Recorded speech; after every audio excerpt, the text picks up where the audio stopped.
talk about whatever. My life's all kinds of crazy all the time. Cool. Well, you I'm just always want about to business, jump too. into it then? Yeah, we can do whatever. All right. Oakley, welcome to the podcast, man. Hey, man, thanks for having me. It's a pleasure having you out. So for anyone that's listening right now that doesn't know the background between me and you, me and you just got connected on Facebook through a mutual friend. Mm-hmm. And he's like, you guys kind of got a similar mindset of like what you guys are wanting to do and just hustling and trying to be something better.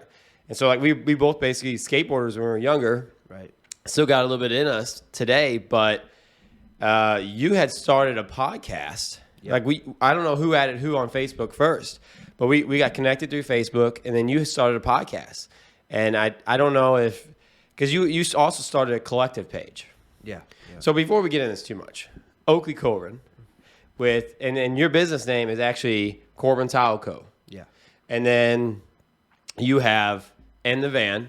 Yep. With Oakley Corbin. With Corbin Tile Company. Oh, with Corbin Tile Company. Yep. Okay. So I like to try to get that out there in case, just so everybody that's listening to the podcast, they know, who's on the podcast, everything that's going on. Right. Because there's a lot of people that listen that they barely even know me, or maybe don't even know me. Maybe this is the first time we listen to the podcast. So I try to get them up to date on it. But okay, so then somehow I think maybe I don't know if you post it in the collective page, and so the collective page is just young entrepreneurs. Yeah. Guys and girls are starting businesses. Right. Motivated, optimistic, wanting to do some stuff, and you started it, right? Yeah, me and Kyler Richardson, or not Kyler Richardson, I apologize. Me and Tyler Thompson actually came up with the idea to start a group of like-minded individuals just that are about the same thing. So a lot of times you'll get an entrepreneur or a business like-minded individual, but they don't really take care of themselves. So I find a lot of the things that they say hard to take to heart, you know what I mean? Because if you're going to invest so heavily into a profit or a brand that's supposed to help people, how come you don't really help yourself? And me and Tyler were talking about it. I'm like, man, I just wish I had a group of people that woke up every day, tried to hit the gym, tried to eat right, tried to take care of their mental health, and actually did it all the way through from beginning to end. You know what I'm saying? That way that when I go to introduce myself to somebody or interact with somebody that's on the same level, I know that their background matches my background, that I know they're not just blowing smoke at me all the time. And don't get me wrong, I'm not a perfect person. I fall off. I got my own struggles within my family and in relationships, but I know that that's 10 times worse if I don't focus on these things as well within my personal life. So I wanted the collective to be a collection of individuals that put their physical and mental health before their entrepreneurial mentality, so that when we all come together, we're not all butting heads. Whenever I see somebody and they're complaining to me about something in their personal life, and I look down and I see them drinking, beer, alcohol, which I'm, guilty of myself, on and off, I'm like, man, don't you think that correlates to your issue? Or they're eating hella snack cakes and hitting fast food every day. Like, don't you think that's adding to your depression? And don't you think that's kind of trickling down into maybe your family or your business management? And that's just kind of where it started. It's not anywhere crazy yet. I mean, to be honest, as soon as I started it, the divorce thing started happening, so I kind of fell off as well. And, as I pick things back up, I'll get in there and be more active. But I wanted to make sure that we started it that way. It doesn't matter if it's that day things pop off or 6 months to a year that things pop off. The thing is that the ball's rolling. And whenever we really get on top of it, it's going to actually be beneficial to those that are a part of it. Yeah. Okay. So it's way more than just business. Yeah. Just way more than just bringing like-minded business people together. It's for the mental and physical aspect of it too. Right. I mean, those all tie into how you handle your entrepreneurial life anyway. I mean, there's people who can wake up at noon and just treat themselves however and make shitloads of money with crypto, content, whatever they do, buying and selling. But that doesn't always fit with everybody, you know what I mean? So we wanted to make sure that the people that we were going to be, interacting with were on the same grind, because you don't want to go to somebody and be like, hey, man, I've got this idea, or hey, man, I'm trying to better my life. And they'd be like, bro, I don't even, why? Why would you do that? You know what I'm saying? That's not important. I wake up at noon every day. It's like, well, shit, dude, I came to you to express myself and look for some advice, or some motivation, and it's not even there because you don't have it. And that's not the dog on anybody. It's just to say that everybody's not that compatible. Yeah.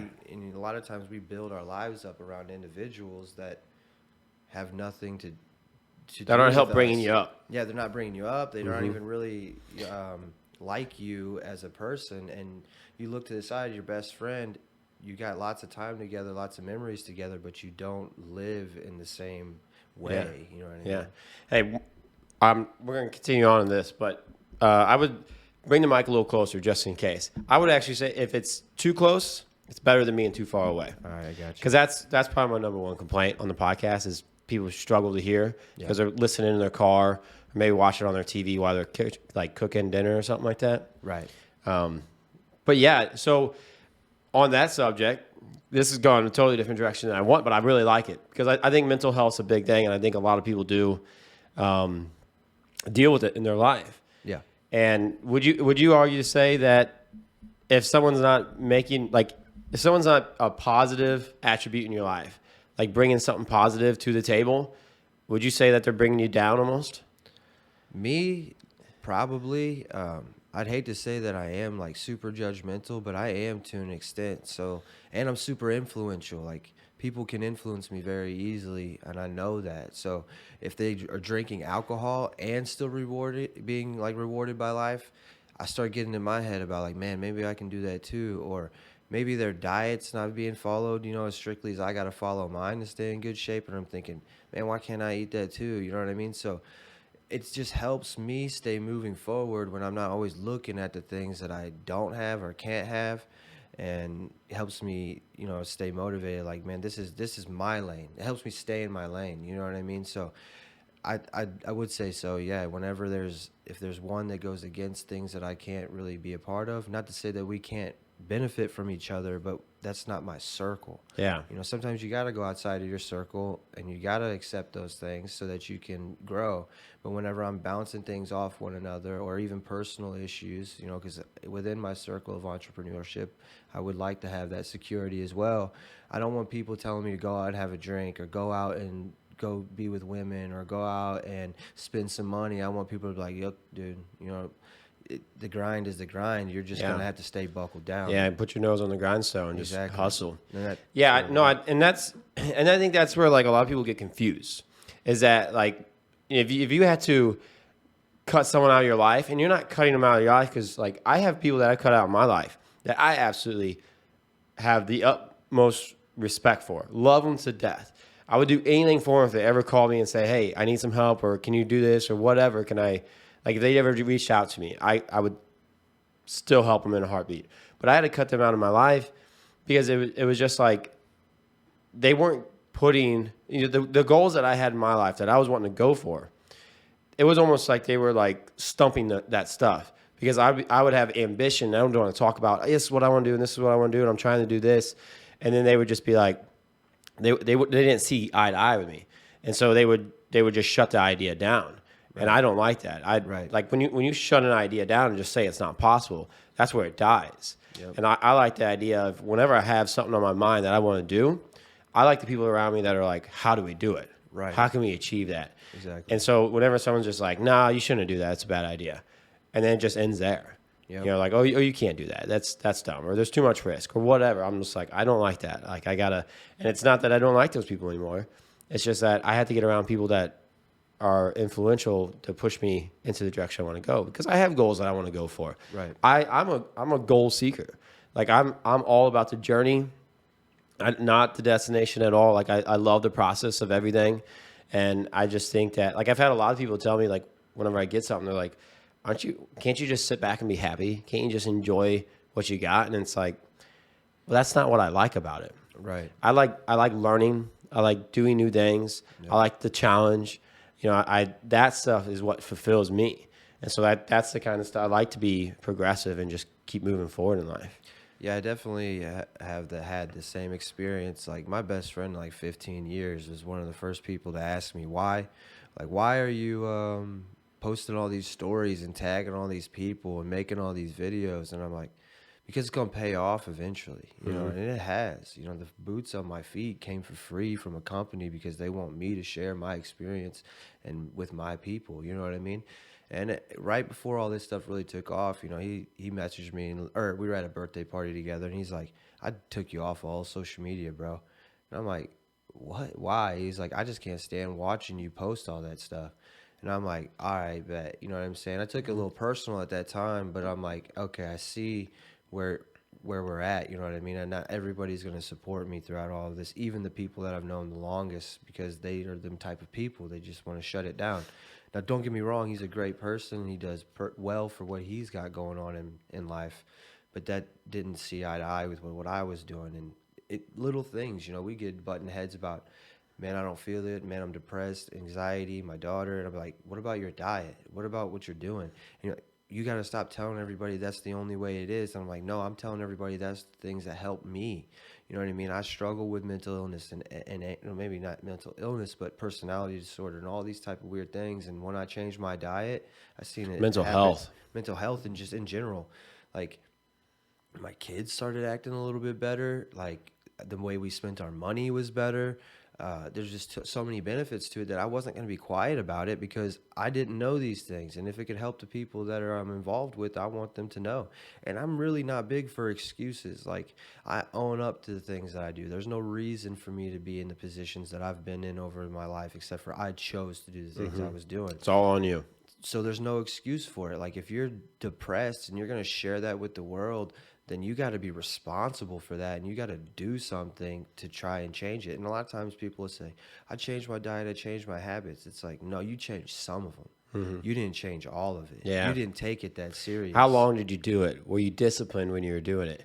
If you change your diet for a week, that's not going to do much. Like, you might feel a little bit better that week, but give it 6 months, give it a year, give it 10 years. Watch how much things just start changing, like periodic. And then when you start having that good diet, you start feeling better little by little, and you don't even realize you're starting to feel better. But then go back to those old habits. Like, go back to, like, if you start eating good, start getting 8 hours of sleep, get 20 hours of exercise, 30 minutes, or not 20 hours, 20 minutes, 30 minutes of exercise every day, and then do that for 6 months, and then go back to eating like crap, just pizza and ramen noodles and just junk from the second you wake up to the second you go to sleep. Go back to sleeping 4 hours at night, no exercise, and watch how you just feel like garbage. Yeah, and then the mental battle of it as well. Like, you're inevitably going to see results if you choose to eat cleaner as far as your physical, your mental, and your financial life. Go back to doing that for 2 weeks and tell me you don't see that you're putting on weight again, that you're lethargic again, and that your finances aren't burdened by the fact that you're eating fast Or maybe you're food just and in your junk. head more.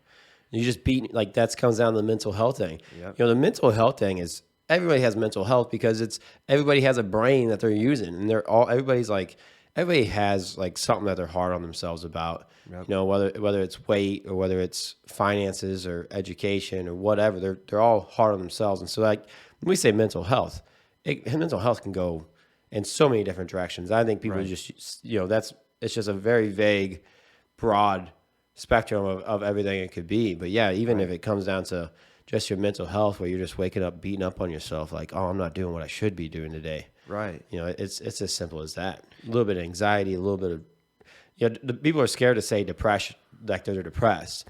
And depressed can be just as simple as just being bummed out a little bit one day.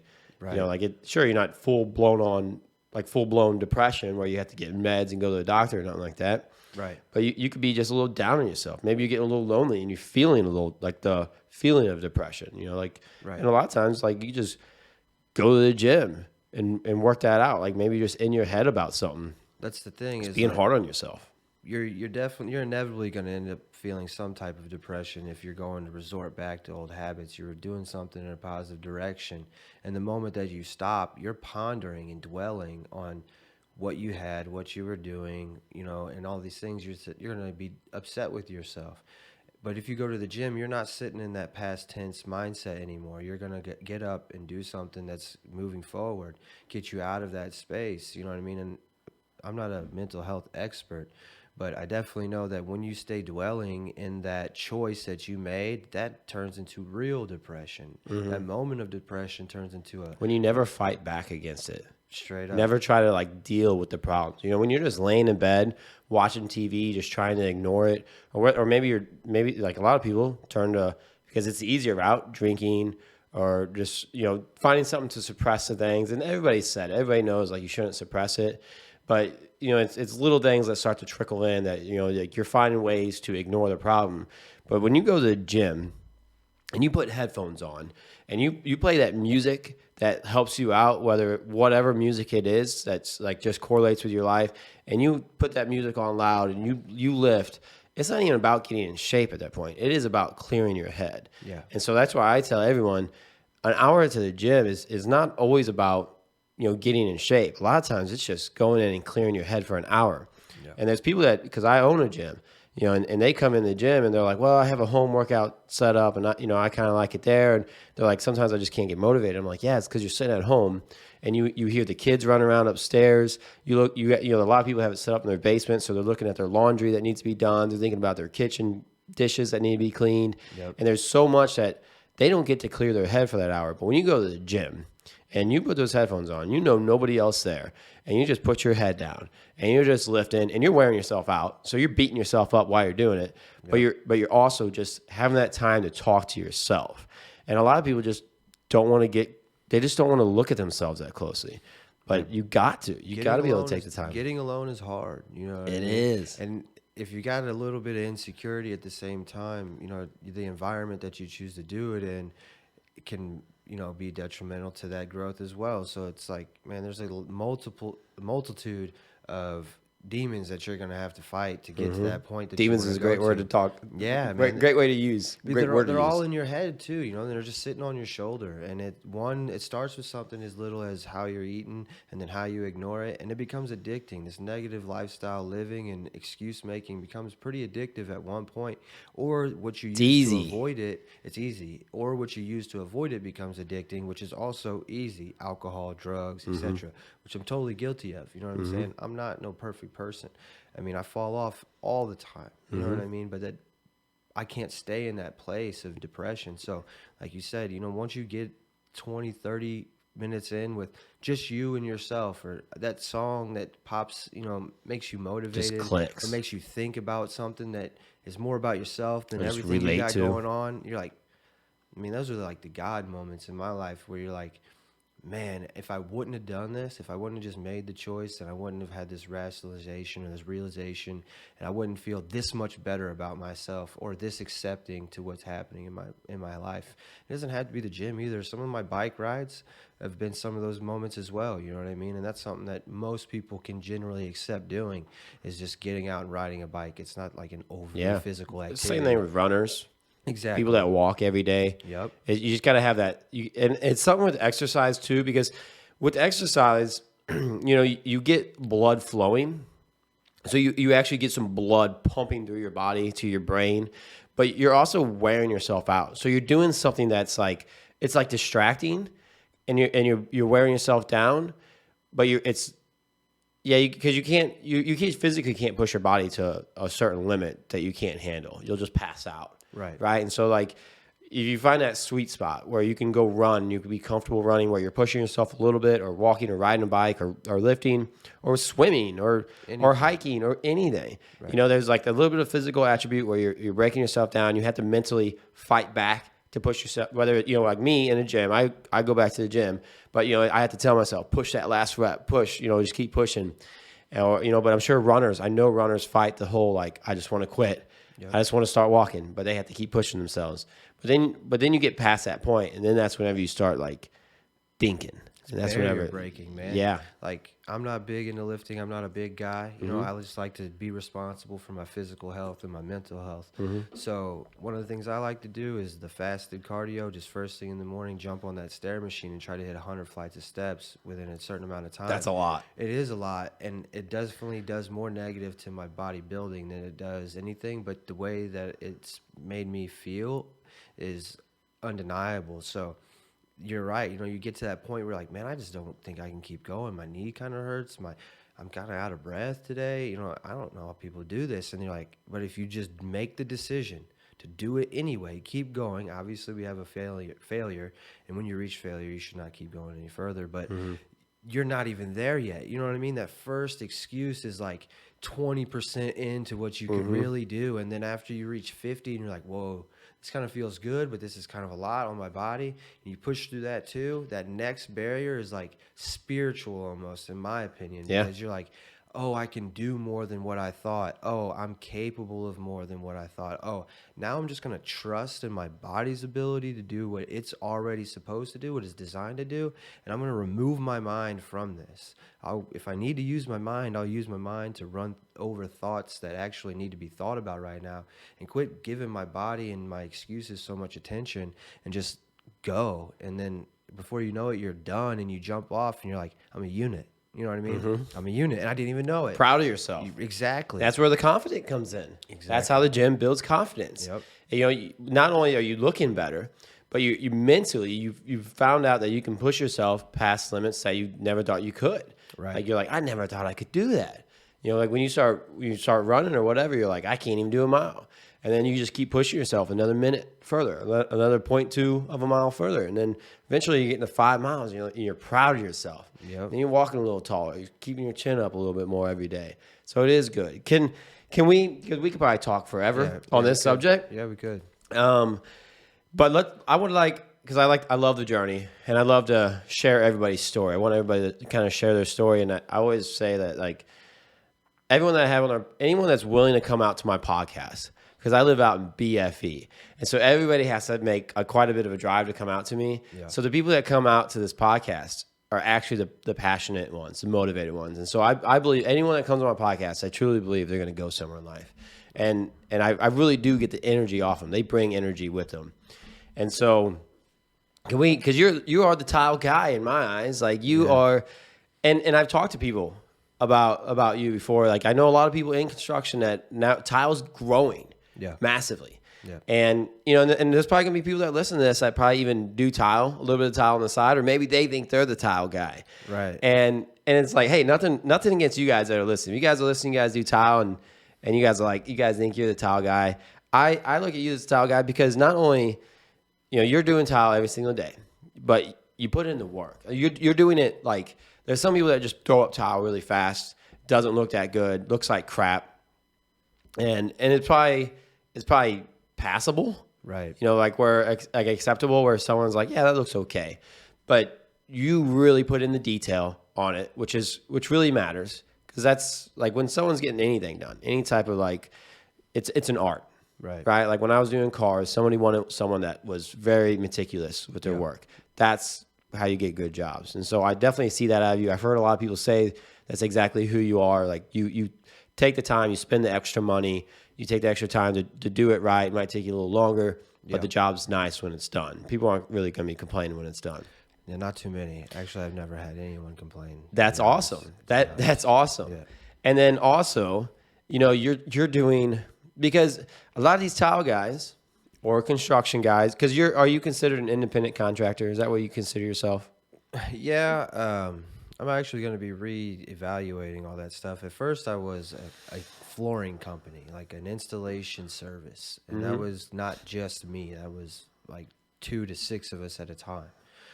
As of right now, I'm just an individual. So I would be, trade specific as an individual contractor. But I do work with others at times, you know what I mean? I do have a vision for things to be different in the future. But right now, it's just me, tile, and content. You know what I mean? And that's what my life's basically based around. That's something that's really important. That's something I think you stand out from the rest. Everyone else, anybody can go and start doing tile. You learn how to cut it, you learn how to put it in. Anybody can do tile.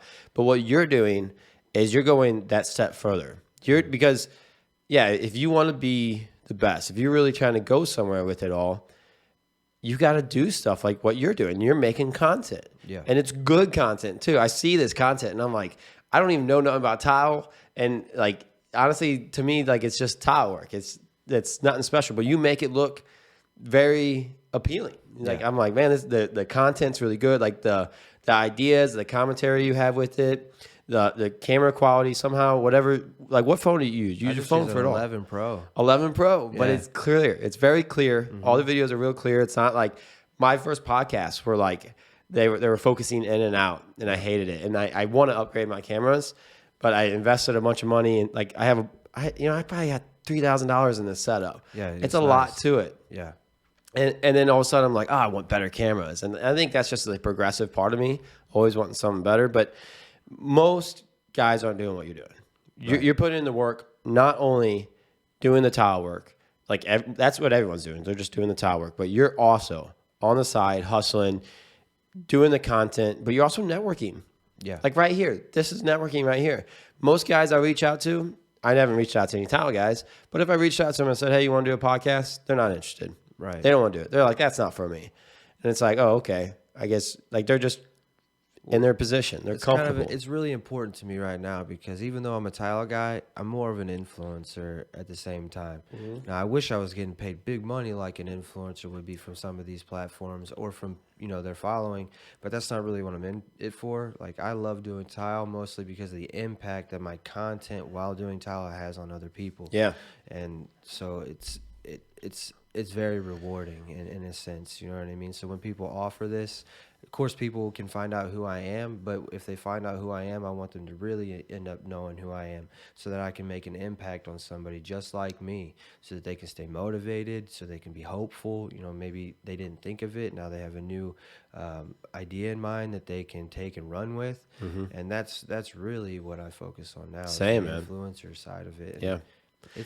Obviously the money part of it is appealing because Right. it can help you grow. And the idea of being able to use the money to be able to reach more people, be able to invest in better cameras, be able to go more places, be able to just do more things to be able to hopefully help impact people. And that's where the podcast came in. I guarantee that's why you started your podcast, or a portion of why you started your podcast. Yeah. And that's a big reason I started my podcast too. And I make TikToks and I make Instagram reels and I do that stuff and I genuinely enjoy it. Yeah. And I truly believe you do too. Yeah. Like if you didn't truly enjoy it, you would not still be making them.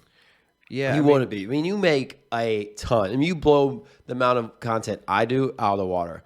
I have the podcast, which helps me come up with quite a bit of content, but I struggle to think that what I'm doing every day is like anybody would give a damn about it. And I do a ton of different things. Yeah. And I have the gym, I have rentals, and I just bought some billboards, and I chase cars and flip cars, and I do all kinds of stuff. And to me, it's awesome, but I'm like, who cares about this? And so a lot of times I have to tell myself, just make the content. Right. Even if I don't believe it's going to be good, because it's an insecurity of mine. Right. That I just think that nobody cares about. So I think it's really important that people are.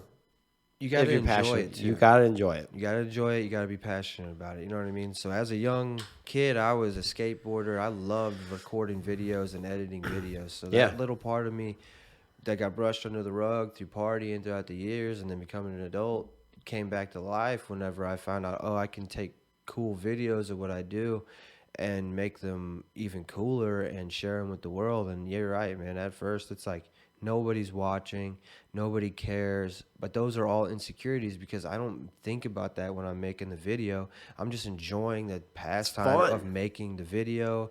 I'm getting a mental, Is it the creative part to you too? Is that what it is? The idea of making the video and just creating it, the creation. Yeah, that's vibe. What's fun to me. Bringing like a vibe to it whenever it's just a time lapse. I don't take. There's no cameras up in the corners. It's just a phone set up in some tape sometimes, or leaned against something. I mean, I do have some like tripods now and stuff, but they usually just get in the way. So I just stick my phone in a roll of tape, and it works great.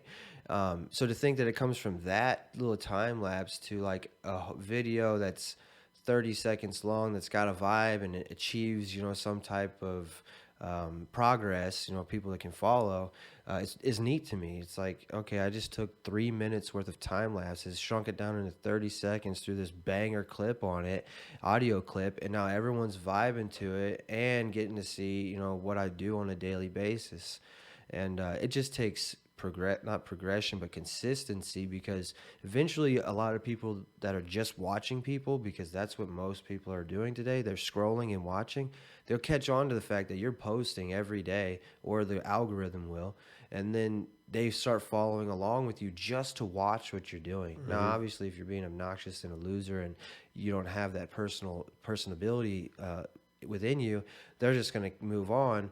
But once the ball starts really rolling, they're just there to see you make shit happen. You know what I mean? And see what you do in your daily life and the end result, which is always, pretty impressive. Whether I thought the body work example was really good, like it's an actual art. You know what I mean? It doesn't matter if I'm doing flooring though. Just the goal of starting and finishing, and them getting to see it be done and how it's done and how you handle it. Everybody loves to follow along with that. Yeah. So it's not always about like who's this helping. I mean, and I don't really care much for entertainment, but it's like who's this entertaining at the same time. And the entertainment doesn't come from like your ability to entertain. It comes from just what little bit of, I don't know what the word for it, that you're bringing to the table for them to actually like Maybe comfort. yeah, just something, passing the time. And it's not just some funny video or words across the screen from a sound that you've heard 100 times. It's bringing actual education, you know what I mean, to their home. They get to know what it should be done and what it should look You like. definitely, with content on social media, whenever it's an individual that you're following, because a lot of people don't understand like why I watch YouTube videos, but YouTube is very progressively growing Yes. immensely. People are making millions of dollars. Like easily, a lot of big YouTubers are easily making $1 million a month. Easily. NBA YoungBoy makes millions a month off of YouTube, and he does most of that stuff himself. Yeah. In his house. Yeah. A lot of it is off of iPhones. Yep. You just got an iPhone, some editors on your phone, and they're doing everything from their phone. Yep. No expensive cameras, maybe a friend helping record them if they're vlogging maybe, but yeah, they're making millions of dollars a month. And the cool thing about it is, like, what I realize is that, yeah, you get to know their personality. You get to know this person. And one person that I followed, like, at the very beginning was a guy named Jacksepticeye, and he's Irish. Do you know who he is by any chance? No. He was a video gamer. Okay. And he wasn't in competitive gaming. He just played random video games every single day, and he just had a lot of fun. But then you get to know him a little bit better, and then it turns out he had some like things in his life that he really struggled with, and it was cool to see his hustle because he was the same age as me, and he worked really hard. He was uploading every single day. He was very funny, and he like brought like this level of comfort. Like whenever I was watching him, it was like a comfortable level because I had a lot of stuff that I could relate to him on. And I know a friend that his mom died when he was very, very young. And then his dad wasn't in his life a lot. And he watches a guy that plays video games, same video game he plays. So there's that connection right there. But then that guy, the guy that streams, his mom died at a young age, and his dad wasn't very present in his life from what I understand. Right. And so my friend, he like gravitated to this guy a lot and watches, it's just like finding someone that has a lot of stuff in common with you. And it's, because it's not always easy to find someone local that you have something a lot in common with. Right. And so this is something that guy could do. And it was almost like finding a friend online that you guys can watch each other or like follow along with each other and like have someone that understands this stuff you've been through in life. And I think that's what a lot of it is. Yeah, I mean, That's why people are pulling to it. It's not these fake actors on in TV or whatever that are just, they have scripts and they're being told what to do, and it's just like that's just pure entertainment. Pure entertainment. Pure entertainment. And usually pretty ignorant at that, as well. Mm-hmm. But all fake. I think I overlooked that at times. You know what I mean? The comfort that some of what we do brings to people because there's been times, within this year that I needed to step back once or twice, and when I come back, people are like, dude, where have you been? We need you in the tile community. Yesterday, a lady, I posted that video that was like, said, no education, raised by the streets, but I have all the right connections. And, there's a lady that's been following me for probably since I started my flooring company like 5 years ago in my Instagram then. And she's like, she says, you're on my wish list. We don't care where you came from. You know what I mean? And I'm like, oh man, I forgot about you, but I recognize the name in the profile picture. And I'm like, it's amazing that you're still riding with me after all this time, and that that you take the time to remind me like, hey, I really look forward to you maybe one day being here, creating content, making my bathroom beautiful, whatever. And at the same time, I get messages that say, dude, keep doing what you're doing. I listened to your podcast for 5 hours today. It was like I was just zoned in. Everything that you talk about is exactly who I am. And I'm like, damn, dude, I'd be crying. I'm not even playing. Like, I just got out and was with my brother and was like, dude, look at this message. And I'm tearing up when I'm reading. He's like, skateboarding, hallucinogens, alcohol struggles, all this stuff, starting a business, being in the tile trades, all this stuff. And I'm like, man, really my vulnerability to talk about who I am as an individual is really actually making an impact on others. Now, it's risky. Don't get me wrong. If I say the wrong thing, maybe somebody could try to attack me, but I got to be responsible for that. I got to accept that. That's part of my past, and I'm not going to hide it from nobody because it's helping such, just a few, and it's helping It's them so about much. it's what shaped you. It's not like some things you did in your past you're proud of, but you did them. Right. And you might, even if you probably maybe even knew it was kind of wrong at the time, or you didn't really realize how bad it really was. And it's just part of learning and growing, right? Yeah. It's made you who you are today. And I think a lot of people that never gone through anything in the past, they're really they're the nobodies because they literally have no experience in anything. Right. And so they're the ones that they don't even understand that people have mental health or maybe depression or anxiety or anything like that, or any problems. If they've never had any problems in their life, they just don't understand.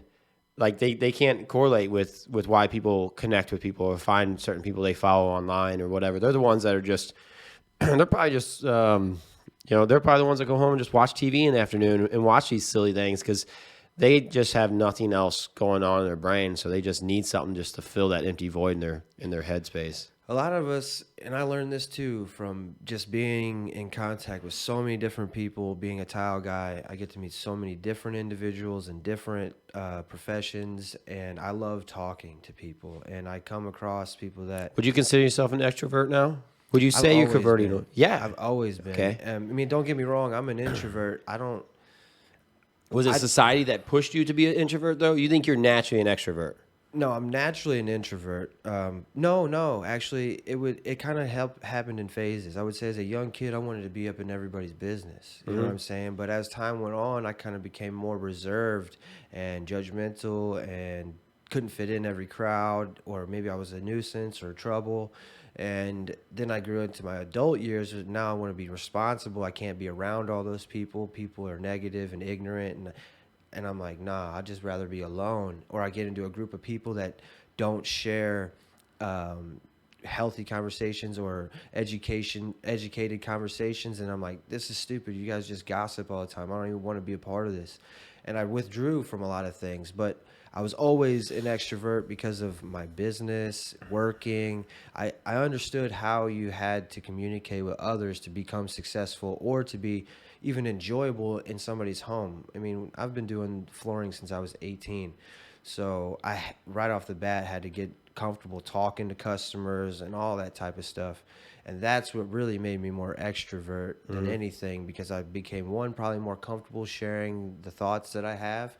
And I had to learn how to communicate with people on all different personality platforms and traits. And it just really kind of, I become obsessed with it to an extent. I wanted to talk to the customer. I wanted to get them to like me. You enjoyed it. I enjoyed it. It's and fun. the challenge of it too. The same way. But now I've become intelligent to some people, and I'm more confident. So now when I enter a conversation, if it's another intelligent individual, it's easy to keep it going. And I don't have that insecurity or drive to withdraw anymore.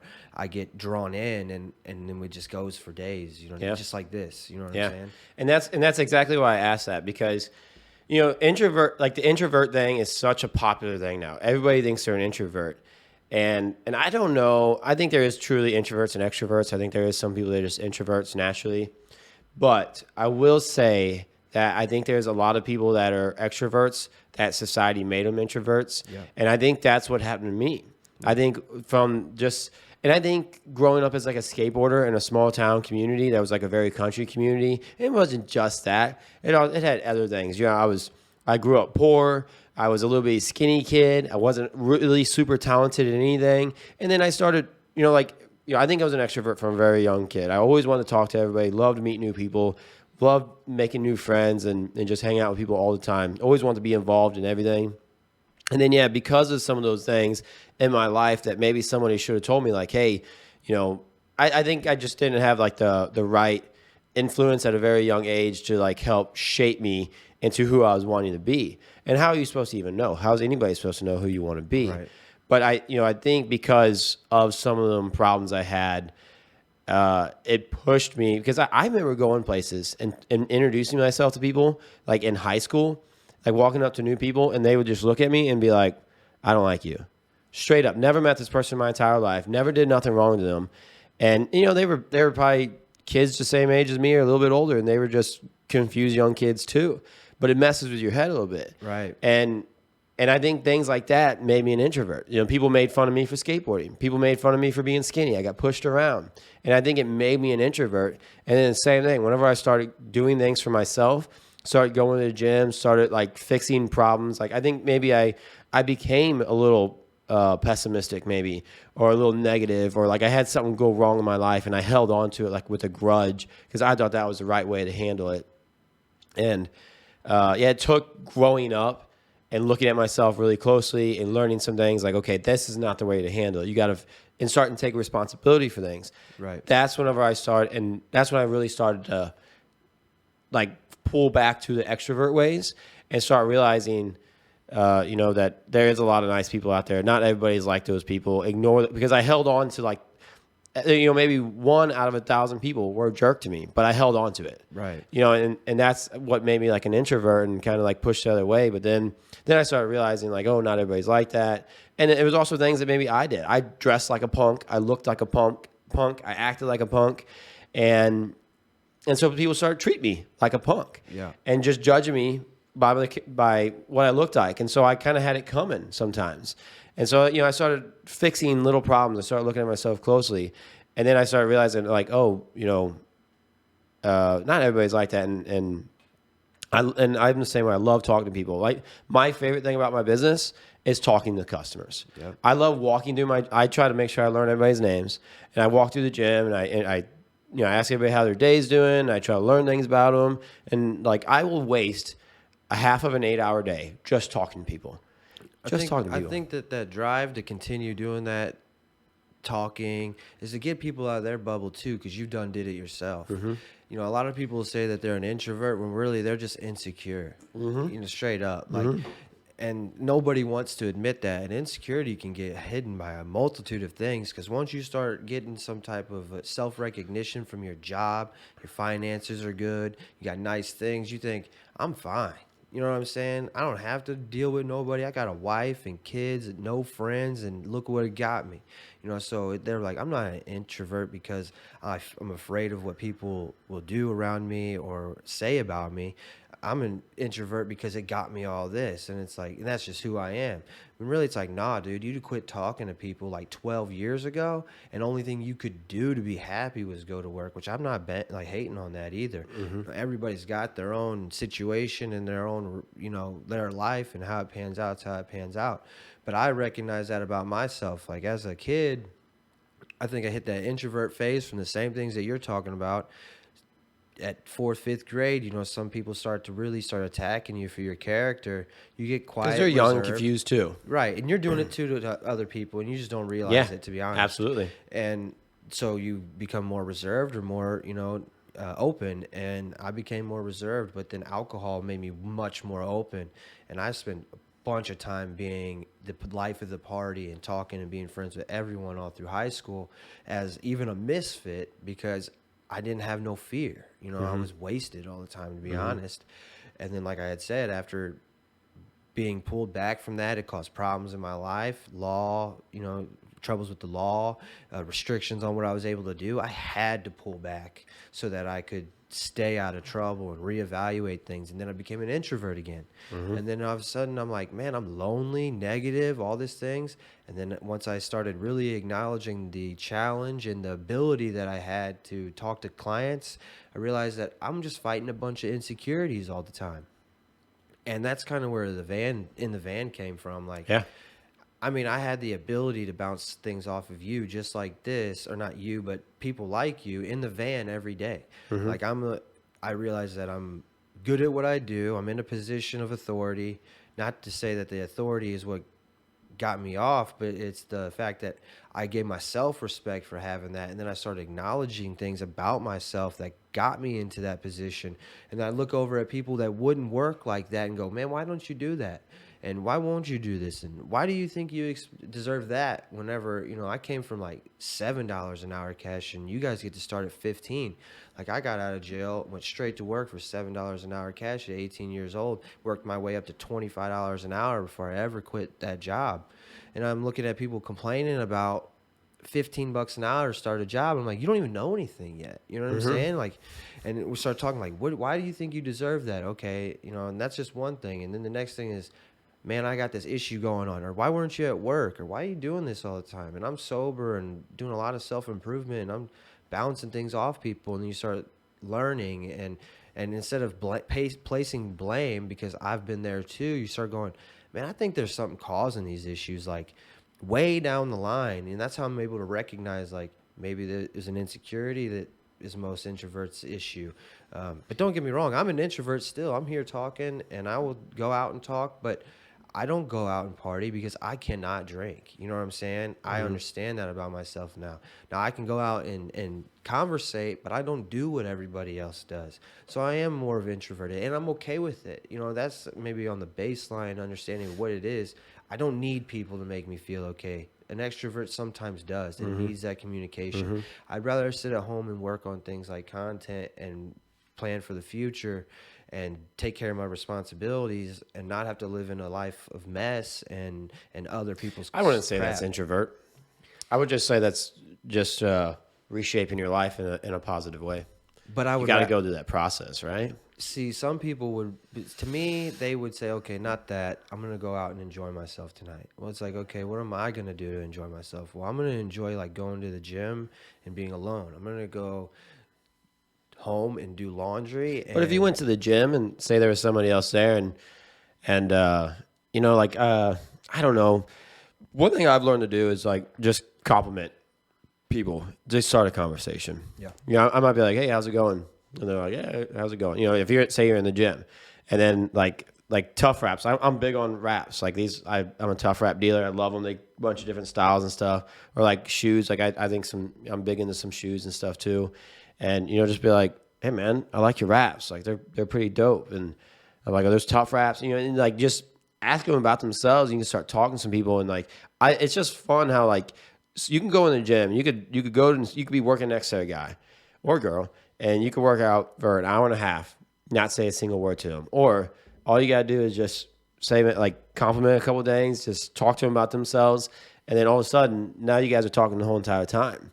And you meet new people that way. Type of person to be able to do that, though. You know what I'm saying? And somebody can come up to me and talk to me, and I can get into that conversation. But a lot of times, and this could be insecurity or maybe some other character defect I have as well, is I'm trying to get out of that conversation like immediately, and I'll start like judging. Why though?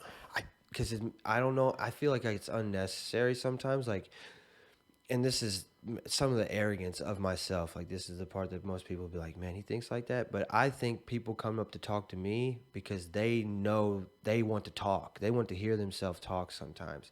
And then you can get that off the bat pretty quickly. Like, oh, you're just talking to talk, not genuine concern. Now, if I hear genuine concern, I'm going to feel that and be like, okay, man, yeah, hey, who are you? What's your name? Thanks.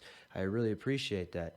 But the insecure side and the judgmental side, they fog that up real quick, because I'll be like, I don't want to talk to nobody in the gym. That's my insecurity. And then as soon as somebody does talk to me, I start judging and go, are you talking to me because you don't want to work out? Are you talking to me because you have special interest? Are you talking to me because you just like to talk? You know what I mean?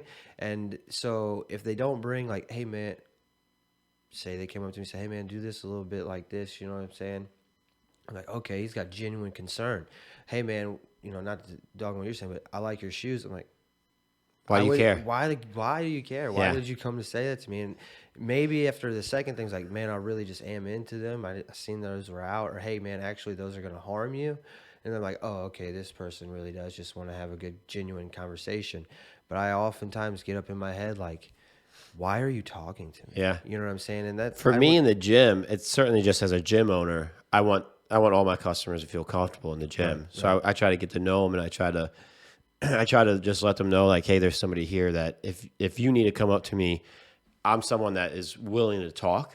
Right. But I do also remember going to the gym back in the day, and there was in Owensville, Missouri. It's a little small town.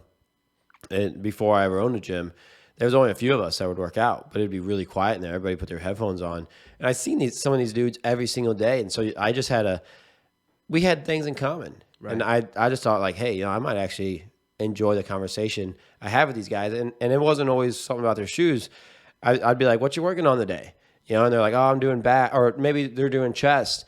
And I'd be like, dude, I seen you doing 315 the other day. Like, if you ever want a spotter, feel free to ask me. And it was just like, it was just me genuinely wanting to get to know the people around me, Right. in the gym, and like maybe I would want to reach out to them because I need a spotter one day, Right. or like some of these guys are just in way better shape than me, and so I would enjoy talking to them about, like you said, about like maybe someone show me how to do a lift better, or maybe someone teach me about just my diet, how to diet better, because these guys are in better shape, and so it's like, what are they doing? Right. And so I was hoping to get a little knowledge off of them, and I was just trying to reach out to them and just try to talk to them to see if like, maybe they would share some of that knowledge with me. And it was very intimidating back in the day. Not only that though, you're an icebreaker for everybody. Edwin's really good about that. I feel too. That's where I used to go to the gym at any time, and he was good about talking to people or coming up to you and addressing something if he needed to. But he wanted to know everybody in the gym. So at that point, you go, "Oh, this is the gym owner. I feel good that he's wanting to break the ice and be personal with me and have these conversations, because it's harder to do that with strangers, and they're gonna see your face every day. But sometimes you got to have them icebreakers that are very mild, and I tend to like lean at them places towards the people that are putting in the work, because I'm thinking, damn, how are you doing that? Or, man, I don't even feel comfortable doing that. And that's usually I'm the one to insinuate that conversation. But other than that, I'm looking at the older people that are in there. I'm thinking, man, that's super impressive and respectful. It's like motivating to me to see somebody that's in their 60s really putting in the work and seeing them every morning. That's something I'm like, hey, man, if they come and say something to me, I know they're just doing it because they're dedicated to it too. They see me every day. We just, you can't walk by somebody forever. You know what I mean? Eventually you're going to have to develop some type of relationship. Yeah. But then there's always like the random guy that comes in every now and then and just like tries to pump out something really tough or big for whatever. And it's like, man, you're never even here. If he come up to me and try to, I'd be like, what, is this something that you're doing to fill your own bubble? But that right there about myself is something I'm still working on. Like, because it shouldn't even matter. I Yeah. should be able to go, just turn off all my crap for a second and go, hey, who are you? What are you doing? And then like, oh my God, that guy's. Because you don't know, he could have all kinds of problems and insecurities too. Yeah. Like, and that's huge to me, because I think that's something like you said, the older, really older generation that maybe they never, like, it takes a lot for them to get in the gym. Yep. Because that's not normal for their generation to go to the gym every day. Right. Or maybe I like the really young ones too, because those are the two I gravitate to the most, or the ones that just look awkward in the gym. Yeah. Because the gym's a scary place. Dude. And so I always try to like come up to them, talk to them, and make them feel comfortable to the point, because I want them to be there because it's so helpful. Right. But yeah, that one dude that you might just be like, this dude's freaking nothing. He might be in there just super nervous, shaking, and just trying to hold it together and act tough and act like he knows what he's doing. But he could really use somebody just to talk to, just to ease that tension, that nervousness of being in the gym for the first time. Well, I think you pick up on that. You know what I'm saying? So you see the nervousness or whatever, you're like, okay, you give respect to that. You know what I'm saying? Immediately. But then, I see I'm just being judgmental right now. Honestly, There's always just an individual that if you're a good person that can read people, you're like, oh, man, that guy's a douche. But that's just because they come to impress others or feed a desire or a special interest. Like maybe a bro that comes in looking just for women. You know what I'm saying? Like, oh man, like you're a weird dude. You know what I mean? He come up to me to talk to me. My insecurities and my judgments get in the way. Knowing that about myself, and that's why I voice it too, because man, you put yourself in check real quick. I never want to be that person, but that definitely is who I am at times, and those things about me make me definitely more of an introvert. Now, when I see something that's worth acknowledging in another person, those go right out the window. And there's all kinds, like you said, the younger dude, the nervous dude, the older generation, or the guy that really is doing it. Man, now all that goes out the window. But there's other things that I see in the world, things that I'd like to talk about most of the time. Like, why do people move this way and think this way? And why are they so self interested? And that's the type of stuff where I'm like, nope, I can't even deal with it. But at the same time, I got something that maybe they could hear at this and maybe end up flipping that switch for them. But some of them internal boundaries, not boundaries, but things that I have to overcome between insecurity and and judgment get in the way of that. And I think so. I think they might a little bit. they do. And it happens with my podcast too. So like my podcast was designed, like if we go back just a second, to address the parts about people that they're not comfortable talking about, and talk about the risky things and be honest and open and get people to just be more comfortable just admitting to who they are and what they believe in and standing on it. You know what I mean? And so it's the stuff you talk about, like right here. I don't mind sharing with people that I may be judgmental at times and that I may be insecure at times, and giving an example to why. Because at times I'll be like, man, I need to put myself in check about that. Or somebody can give me some legit advice back. Maybe I'm going through a divorce. They're going through a divorce. They're going through a death, whatever. Because I think those gym bros that even they're tan and ripped, and you think they're just trying to pick up chicks, and I think those actually have some major insecurities too. Do you know who Bradley Martin is? No. Bradley Martin he has his own gym out in California. He's making like all kinds of like YouTube content, all kinds of content now. And on the outside, because he was a big Instagram fitness guy for a while. And yeah, he was the ripped tan dude that you're just like, this is a gym bro, 100%. He looked fake. Well, now that he's starting to make content, he's actually like he's with the Nelk Boys. You know Nelk Boys at all? You should look in the Nelk Boys. I bet you'd like them. But they have a podcast, and then Bradley Martin is working with them, and he's more friends with Steve Will Do It, and Steve Will Do It is big with the Nelk Boys. So it's just like this big collab of guys. But come to find out, Bradley Martin grew up very poor, and I don't think his parents were very much into his life at all, and I think his dad even might have had a lot of problems. And I know at one time Bradley Martin was homeless, sleeping in the back of his car. But you would never know this from looking at his social media. Like he hid that very, very well, and he used the gym to express his stuff. And you would just think this dude's a player, right? That like this just big gym bro. And like I remember watching his content at first when he started making YouTube content and TikTok content. I'm like, what is this dude trying to do? I'm like, he's not. And it was just like, I don't even know why I was judging him like that. Should never have judged anyone like that. And then because he had also started his own gym and he started making his own supplements. I'm like, this dude's hustling a little bit. Right. He was going on these podcasts. I'm like, okay. Well, then all of a sudden the algorithm started throwing him in my TikTok. And then all of a sudden they're showing him clips of where he was legit, like this big, massive, like 260-pound, all ripped muscle dude is crying. Like tears starting to break out of his face when he was talking about when he was homeless and like the stuff he went through when he was younger. And I was like, holy crap. Right. You don't realize what this dude was going through. And so, yeah, even these gym bros that you think are just talking to you about your shoes, they probably, because it's not easy for anyone to go to the gym. And that's what I'm saying. There might be some deep, deep hidden stuff that they are just. You never judge somebody by their image. You got to judge somebody by their intellect. So when somebody comes up to me, you can read insecurity. It's called discernment. Maybe I, covered my bases wrong about that. I'm never judging anybody off their appearance or the way they handle themselves. I judge people about the way that their interests come across. So when I see somebody walk in the gym and not lift a weight, but walk over to a woman first try, no warm up, I understand that there's an issue there. Yeah. Do you see that often? No, not too often. Yeah. Don't get me wrong. You just see it sometimes. So to say that, or to even capitalize or talk about that point is kind of ignorant on my behalf, because that maybe looks like I judge more than I do. But I'm genuinely giving respect for everybody's struggles in there. I know that 9 out of 10 of us are insecure about being there in the first place, or are only there to overcome something that's in our personal life. Yeah. But that doesn't mean that there's not somebody that's throwing a wrench into that vibe because they're just there to like get a piece of this or to show off that. And that's something you pick up on just from one word, one action, and that's where I typically will just reserve myself. Like, I have no words for you. You know what I mean? Because I know that you're sharing these words with me, not for me or you to benefit from, but just to b- blow smoke until you see that chick walk in and you're gonna go try to spot her or something. And really, I don't see a whole lot of that. You know what I'm saying? But when you do see it, it's like, Yeah. I don't want to be involved with that. But that's just an example that correlates between two worlds. I see that in the world all the time, I think everywhere. that's why a lot of people are scared of the gym, though.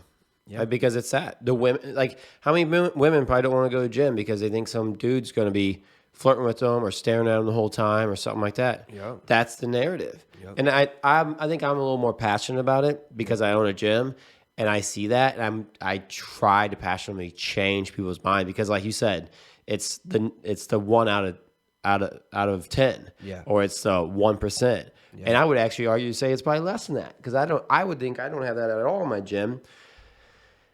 And like I said, I'm definitely biased, and I'm just like, I try to get that out of people's heads, Right. because I don't even want them to think that's there, Right. because it's like that idea that yeah, with anything, like if somebody just focused on that 1% of anything of failure, Right. like that's why people don't want to start a business. That's why people don't want to try to do a lot of things that are out of their comfort zone, because they focus on that 1% that scares them the most, whether it's failure or whether it's whatever. They focus on that 1% instead of that other 99%. So that's why on the flip script, I'm like, no, it's not like that. It's not like that. It's And not like that. it isn't. It's a good environment, but I have a hard time not looking at certain things and going, "What the fuck?" You know what I mean? It's because You you're said hyper focusing, I think, on it. everything Yeah. in my whole entire life. Like Yeah. you said, gym bros earlier. I love the gym bros. Like when you said that, I was like, man, I think I got him on the wrong vibe there. For Well, a second, I've had 'cause- people come in, they're worried about the gym bros. Well, I love them because like, they make take them that feel shit insecure. serious. You know Yeah. what I'm saying? And if you need to know anything about supplements or a workout routine or Just form. everything, dude, Yeah. they know it all. You know, my homie Felix and some of his boys are gym bros. You know what I mean? And they probably are in a mix of between some of what I'm talking about and a gym bro as well. But I really respect them for their dedication and the knowledge that they have. And so it's no criteria of individual in the gym is worth judging. It's just some things when it comes to my introvertness I pull away from. Now, anybody else could come up and talk to me and be like, hey, but then when my judgment gets in there based off your character, I'm pulling away. But it's like that everywhere. It doesn't matter if I'm in the gym. It doesn't matter if I'm in the post office. It doesn't matter if I'm in Walmart, on a job site. You know, and typically if I feel cornered, sometimes I don't even pull away. I just call you out on it. And then it's a thing. And then it's like, oh, bet now I got, now I've started a situation. And I'm prone to doing that. Like I still am trying to learn how to handle myself, being myself. And one of the things I had to learn to do is just go, no, I don't really have an interest in having a conversation with you. And if they continue, a lot of times that person will press on because they were trying to fill that void with that conversation or that thing that they came to look for. And they press on and I'm like, no, dude, you must not understand. Like, I will not have this conversation with you because I can see your intent. And I struggle with that. I struggle with even having a conversation with people who make excuses and not just stopping what we're talking about right there and focusing on the excuses. Yeah. You know what I'm saying? Yeah. I'm going, wait a minute. I was having a conversation with somebody on the way here about a mature subject that I really have to, get under wraps, and they said, well, my schedule is this, and when are you available? I said, dude, I work for myself. I will be there whenever you make the commitment. You know what I mean? You're the one telling me that it's impossible. You should have told me that you work these hours. You should have given me the hours that you're available to do it, not a chose one. But it's an excuse type mentality, avoiding. It's manipulative, in my opinion, to yourself and others. And I'm like, look, dude, you must not know how I communicate. When ignorance and stupidity are involved, I have no time for it. I need to know when we're going to make this happen. And anything in between is fluff and not necessary.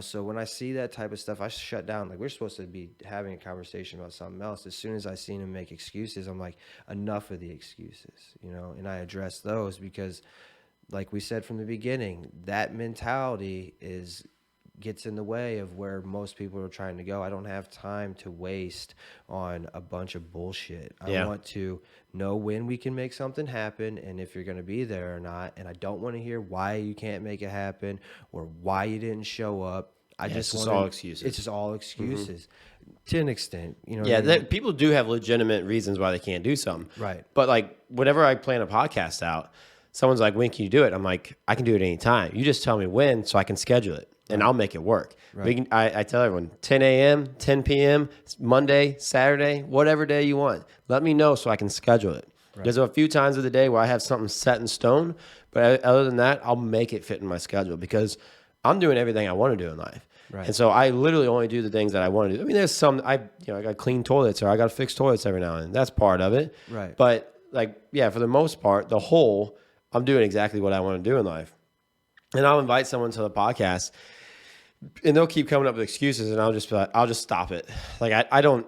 Hey, if they don't want to come on the podcast, I'm perfectly fine with that. Right. But a lot of times instead of just telling me no, I don't have time, or I just don't want to come on, they say I don't have time right now. I'm really busy. And it's easier for me. I would rather them just say, no, I don't really feel comfortable coming on the podcast, so I'm just going to pass on it. And I'd be like, okay, thank you. But they always just tell me, I don't know, I'm really busy this week, maybe next week or maybe next month or something like that. And it comes down to they just never really want to come on. Right. And so, I totally get that. And it's Because- disrespectful in my eyes. You know what I'm It saying? was a waste of energy.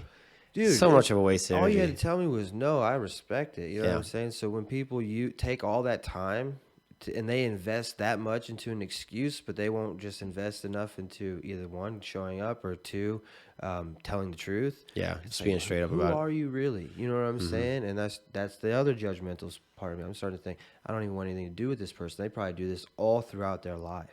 Well, they're probably making excuses through a lot of things. And I, with the business, like with the podcast, I reach out to a lot of business owners because that's what I'm passionate about. That's what I really like. I love business. Like I love my gym and I love the fitness industry, but I love business and the hustle over everything else. Like that is my number one love in life. Right. And so whenever I reach out to these people and I ask them to come on and then they come up with excuses, then I always follow anybody.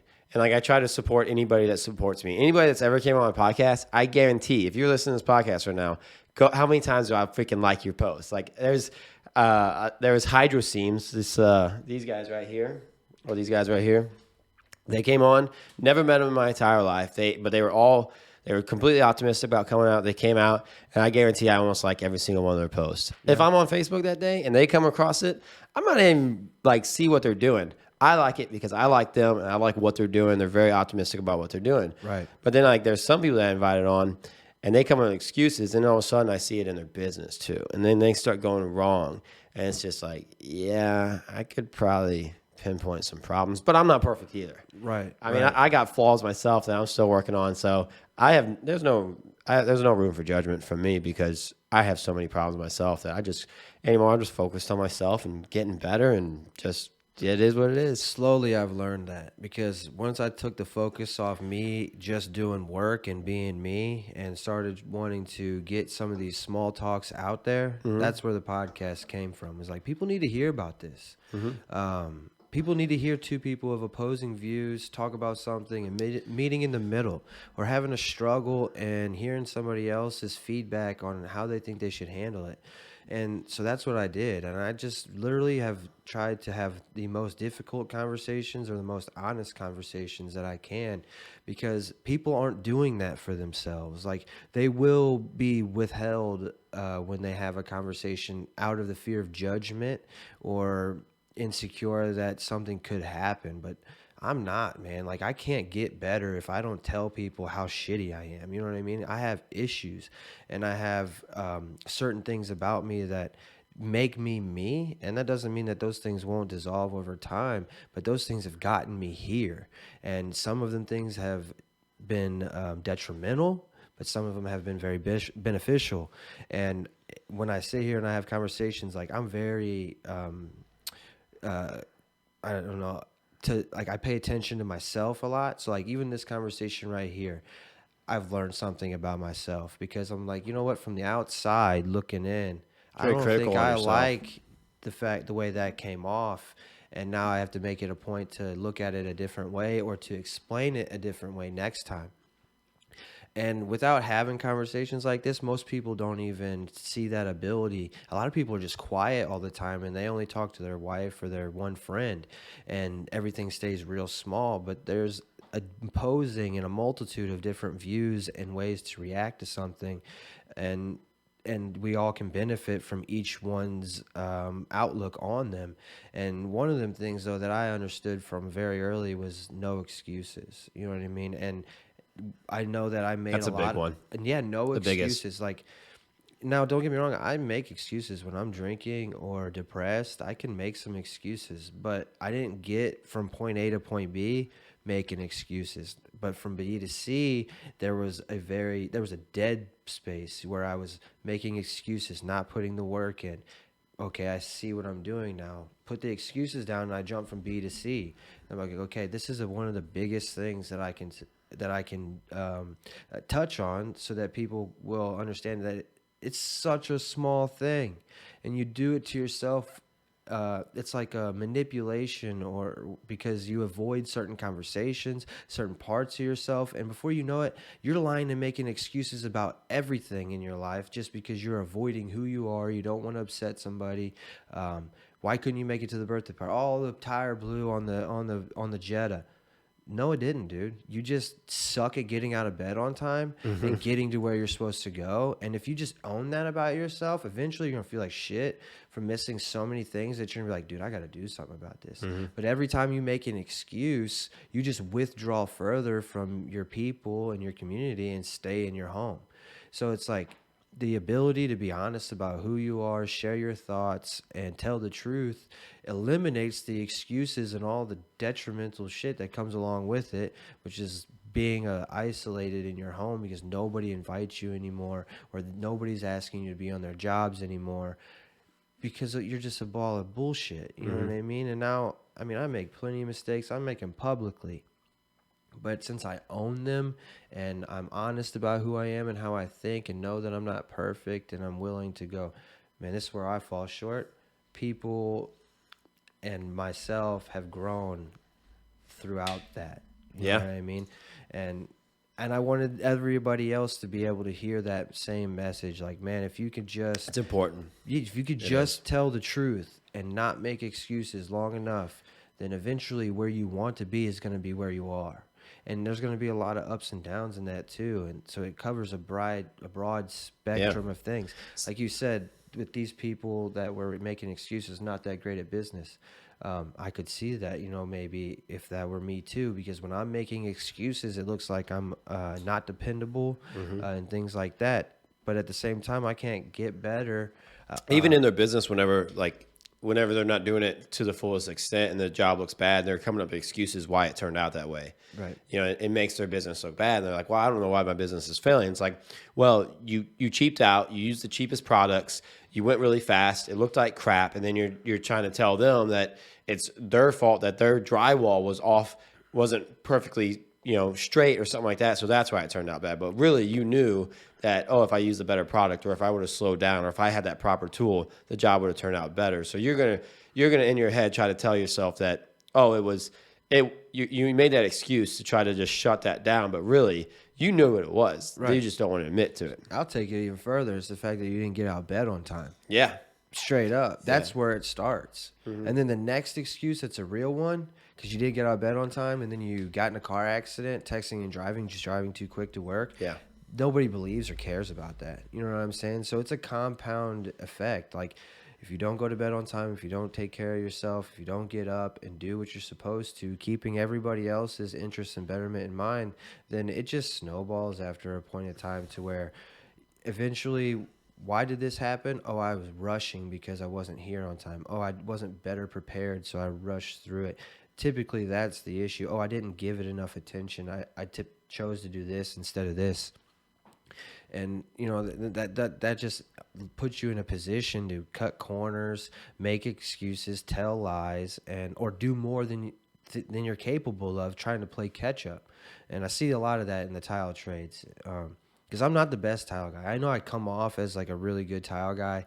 I want to. You seem passionate about it, I'm though. passionate about it. I'm passionate about everything that it's taken to get me there. Mm-hmm. You know what I mean? But to be honest, Alex Walters is the tile guy. Yeah, and he's from Owensville. Yeah, I was gonna say he's out here. Yeah, he's from Owensville. He is the man. He is one of the people through social media that got me like, I'm doing that. You know what I'm saying? I was a flooring contractor.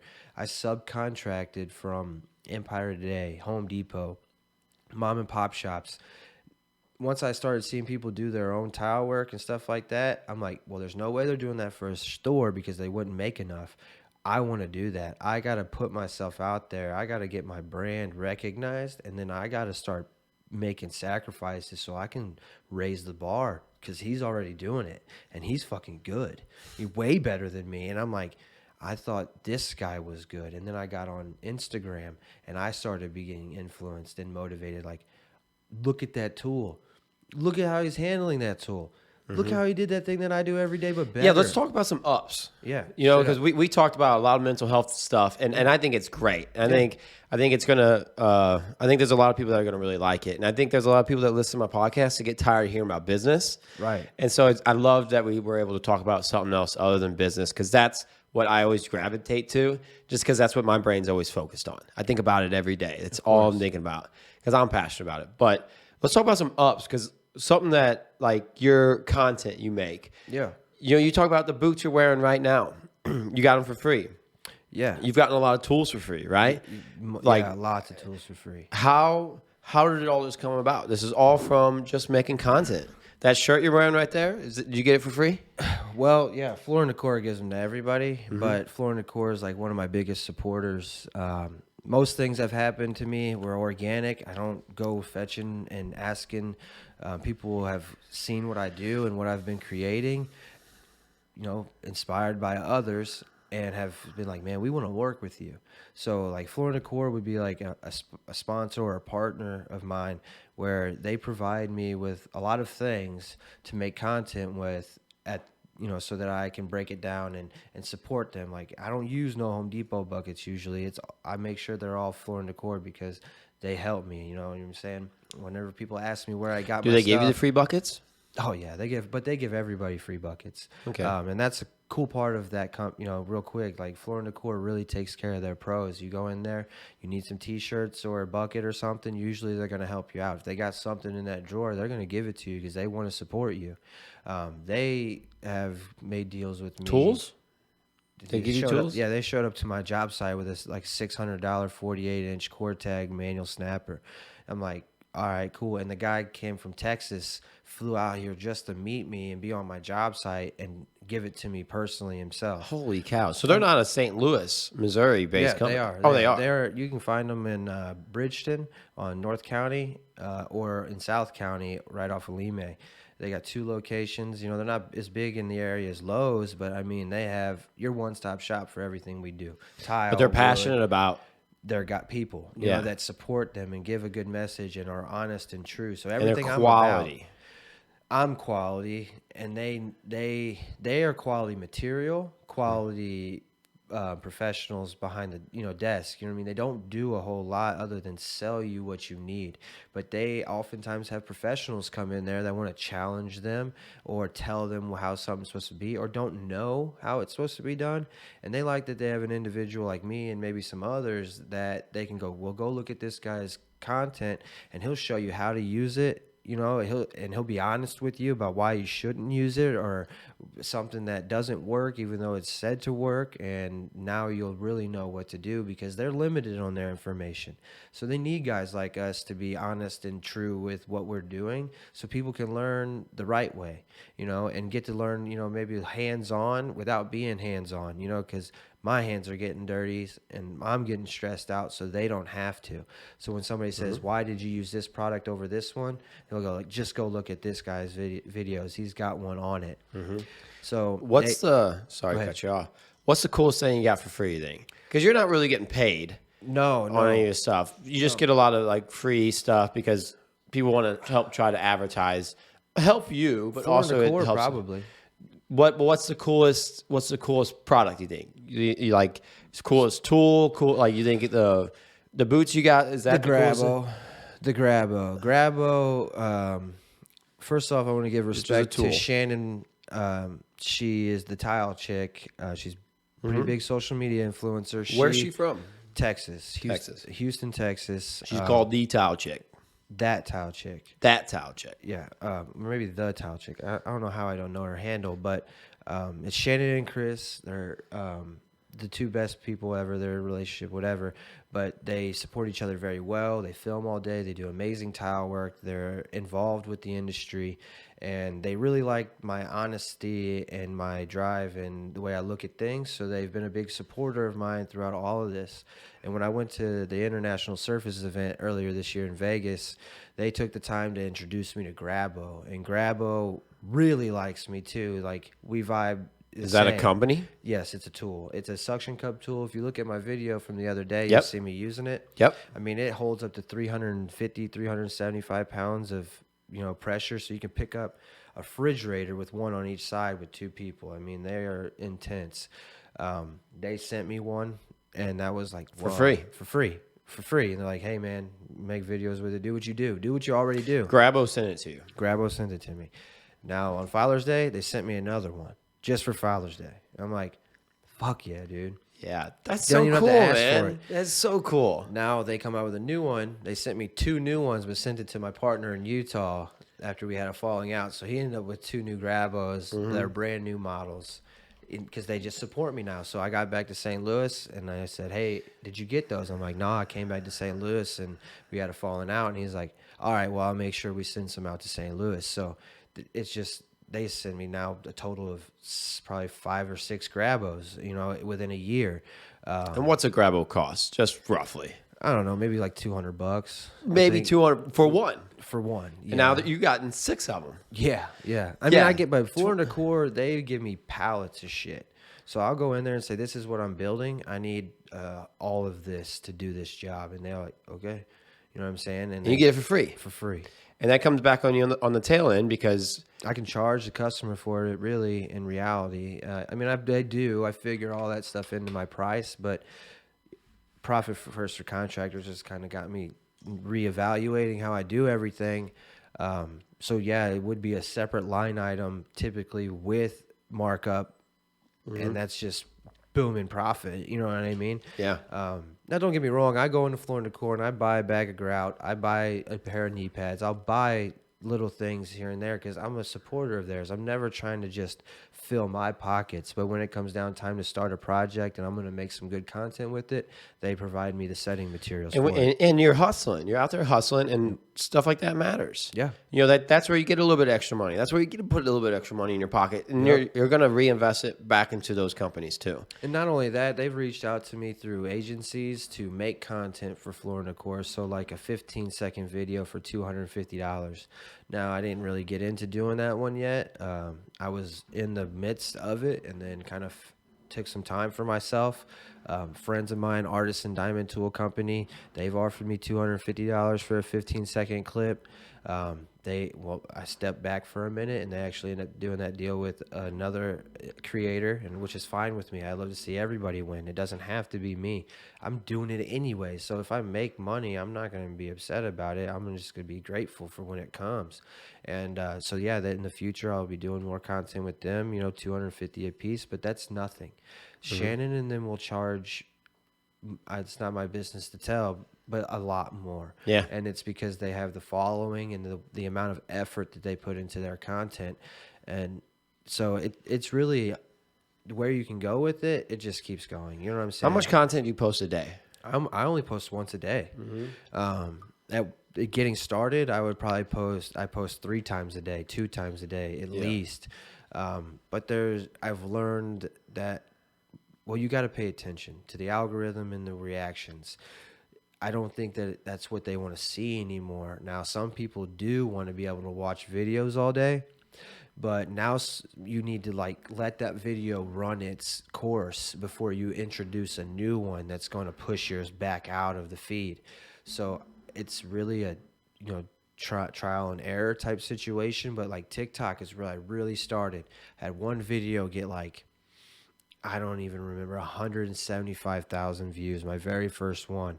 And I was like, Your very first one got that? Yeah. And Holy cow. I was just lucky. You know what I mean? And it was a one that drew people in immediately.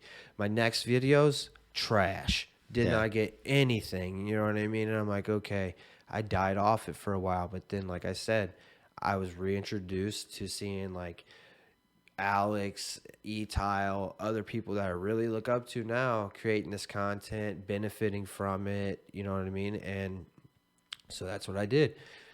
I started getting back into it, and I started 3 times a day. TikTok takes it 3 times a day. Short form content, straight like I call it bait, and then eventually the algorithm is going to accept you in for posting as much as you do, and then the ones that are good hit. You know what I mean? They take off. It really is about quality and fitting as much education in as you can in a short amount of time. Draw them in, educate them, get the hell out. Now, other people are personal. They're entertainment drawn, you know what I mean? So there's no education needed, but I'm not there. I'm not that funny, and I'm not that enjoyable. So it was about the hustle. I had to grind, and I'm still nowhere near where others are. I see people post a video just like mine that's even shittier, and it's got 1 million views, and I'm like, well, how the hell did they do that? Yeah. You know what I mean? But it just is the chance of, you know, everything. You know, sometimes it comes down to it. But I forgot where I was going with that. TikTok, you know what I mean? TikTok is where I started, and I got my following up pretty easily throughout that, and then I stayed motivated. But what I found about TikTok is it started making me negative because there's a lot of negativity on TikTok. Comments, Hate. It's really, dude. And I'd get on live after I could for a while, and it'd just be 3,000 people watching me on live that have never seen me before saying this job should be done sometime next year, or he's doing it wrong, or this guy's never done this before. And of course, I know it, and it still affects you a little bit because you're thinking, I'm moving as fast as I can right now. You know what I mean?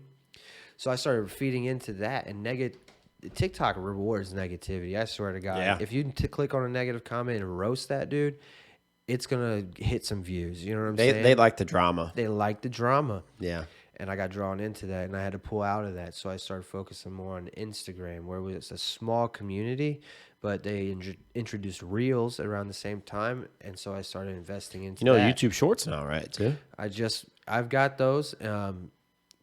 YouTube's an animal. It is an animal. It's an animal. And if you guys are watching this podcast still, freaking like and subscribe and share it with some friends too. I always forget to tell people, but damn, I get a bunch of views and nobody wants to like it. Nobody wants to subscribe. No one wants to share. And it's like, this is how I grow. This is how, this is how I can be able to invest in more cameras and do more things and get more people on because, a lot of people are just watching from the sidelines and just in the shadows and nobody wants to like, it just a like and the share really helps me grow so much. So if you guys are watching, freaking don't like hate and on subscribe. people for saying it either, because we all sit there and watch videos and just scroll right past it when we're done. So the reminder's there because we know that we're all human and forget. You know what I mean? It's not because we need it, because we want it. It's because we need it because it's going to help everybody. Helps other people this. see these videos too, and it helps me. Yeah, it helps Get grow. you in the algorithm. You know what I mean? I at times will catch myself deep, and then you have to go back and like everything that I support because I was just consumed in watching. Instagram, it's a big one too. Like people need to react with the videos for them to stay in the algorithm, but a lot of times it just comes down to chance. But once I noticed I hit 20K or so, or 15, 17, actually what happened was I got permanently banned from TikTok at 17,000 followers for smoking on a live. I'm like, well, that's out the door, and I started really heavily on Instagram. And I'm only up to 6,000 followers on there. But that's still pretty good. It's not bad, you know what I mean? And my community is tight and very supportive. As to where TikTok is a lot of hate and people just waiting on me to do something. And there's very nitpicking everything you're doing. Everything. And there's supportive people on there too, but out of 20,000, there's no way every one of them is going to be my best friend. A lot of people on my Instagram are like very, very supportive, and I love a lot of the feedback I get on Instagram. The platform just in general is much more rewarding as far as community. It's a lot harder to gain that following, but at the same time, you just get a couple videos that hit. More genuine. It's more genuine. Like that's how YouTube views are too. Yep. Like it's a lot harder to get views on YouTube, but they matter a lot more than the TikTok views. It's a lot easier to get 1 million views on TikTok, Yep. but 1 million views on YouTube means a lot more. That's a lot of work. Yeah, That's it's a lot of work. And Well, Go ahead. Oakley, can we? Because we're like an hour and a half in. Yeah. And I always tell people, we could probably go forever. We could probably sit here all day and chat, and I hope we can do this again. yeah, Like I hope we can follow up 6 months, a year, whatever, and we can see how much you've grown. We can hopefully, I truly believe, you're just going to keep growing. You are, and I hope I keep growing too. yeah, you're going to. But I for my sake, I have to freaking edit all these podcasts. I have to edit all this stuff, and for every minute, it's double to edit it, and that's an excuse.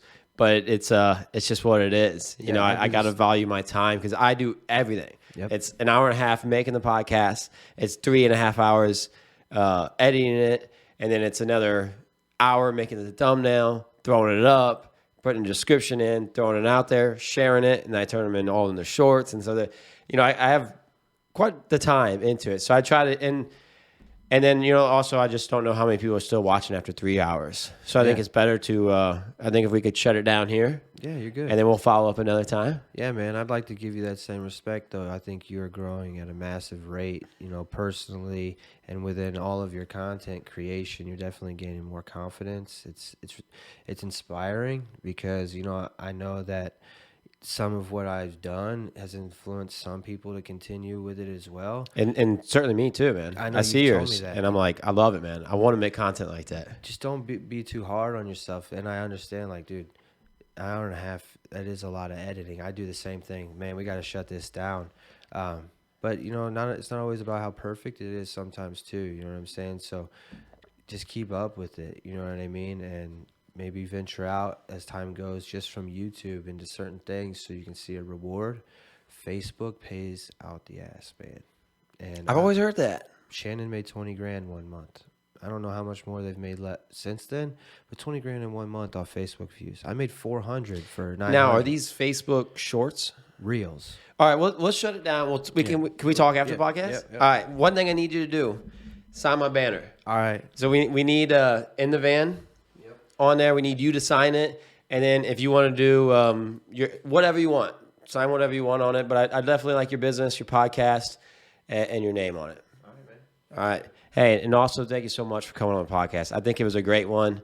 I think people are really going to enjoy it. Thank you, man. Yeah.